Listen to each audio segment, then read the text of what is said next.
Munculnya ekonomi politik radikal bermula dari pertanyaan, mengapa negara-negara Amerika Latin relatif terbelakang dibanding saudaranya yaitu Amerika Serikat?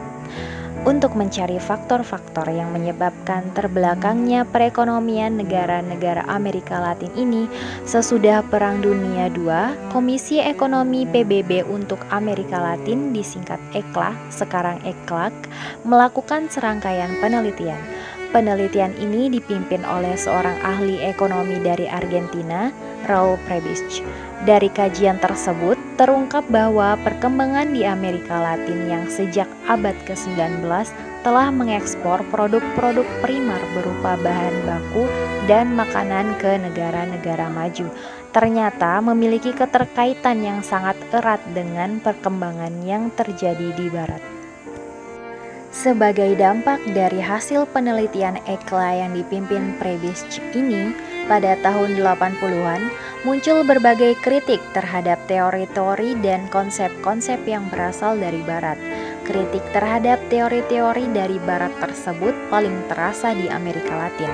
Kritik-kritik tersebut kemudian menghasilkan sebuah paradigma baru, ekonomi politik radikal, yang mencakup berbagai pendekatan, termasuk pendekatan ekonomi politik strukturalisme dan pendekatan ketergantungan atau lebih dikenal dengan pendekatan dependensia. Kelompok pertama yang sangat gencar melakukan kritik terhadap ekonomi pasar bebas adalah kelompok yang disebut aliran strukturalis.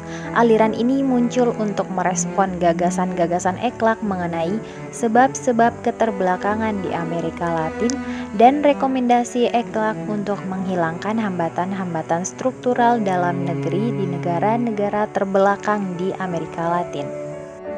Menurut Suasono tahun 2003, strukturalis adalah paham yang menolak ketimpangan-ketimpangan struktural sebagai sumber ketidakadilan sosial ekonomi, sebagaimana dianut oleh neoklasik yang dilandaskan pada prinsip kepentingan pribadi, mekanisme pasar bebas, persaingan ketat, dan pengutamaan pertumbuhan dibanding pemerataan. Strukturalisme berorientasi pada strukturisasi dan restrukturisasi ekonomi disertai intervensi dan pengontrolan mekanisme pasar sehingga tidak saja menghasilkan nilai tambah ekonomi tetapi juga nilai tambah sosio-kultural yang menjangkau makna partisipasi dan emansipasi kemartabatan. Selain pendekatan dari aliran strukturalis, juga muncul pendekatan dependensia atau dependency approach. Dari sekian banyak pakar, pencetus pertama lahirnya aliran dependensia adalah Paul Baran. Dari hasil penelitiannya, Baran mencatat bahwa keuntungan yang dihasilkan oleh investasi perusahaan-perusahaan multinasional melalui eksploitasi sumber daya di negara-negara miskin tidak dinikmati secara merata. Tegasnya, keuntungan ini lebih banyak dinikmati oleh segelintir elit masyarakat saja.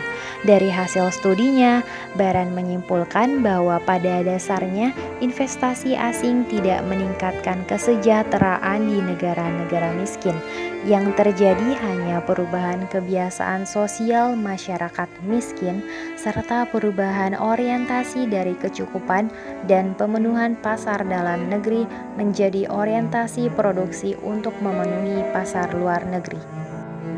Kalau pakar-pakar strukturalis dan dependensia di Amerika Latin lebih suka menyalahkan sistem ekonomi pasar bebas dunia neoklasik, Sumitro lebih suka melakukan pembenahan ke dalam, sebagaimana disampaikan beliau pada tahun 1953. Yang menjadi inti dari segala persoalan ialah justru bagaimana kita dapat memperbesar kekuatan rakyat Indonesia dengan jalan memperluas dasar ekonomi kita dan melaksanakan usaha-usaha produktif di bawah suatu garis kebijakan keuangan dan ekonomi yang tepat.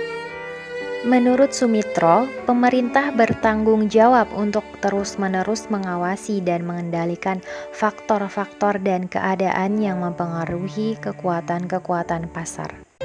Namun, peran campur tangan pemerintah harus dilakukan sewajarnya saja. Intervensi pemerintah seharusnya bermaksud dan bermakna untuk menanggulangi dan meniadakan keganjilan dan ketimpangan yang melekat pada struktur ekonomi.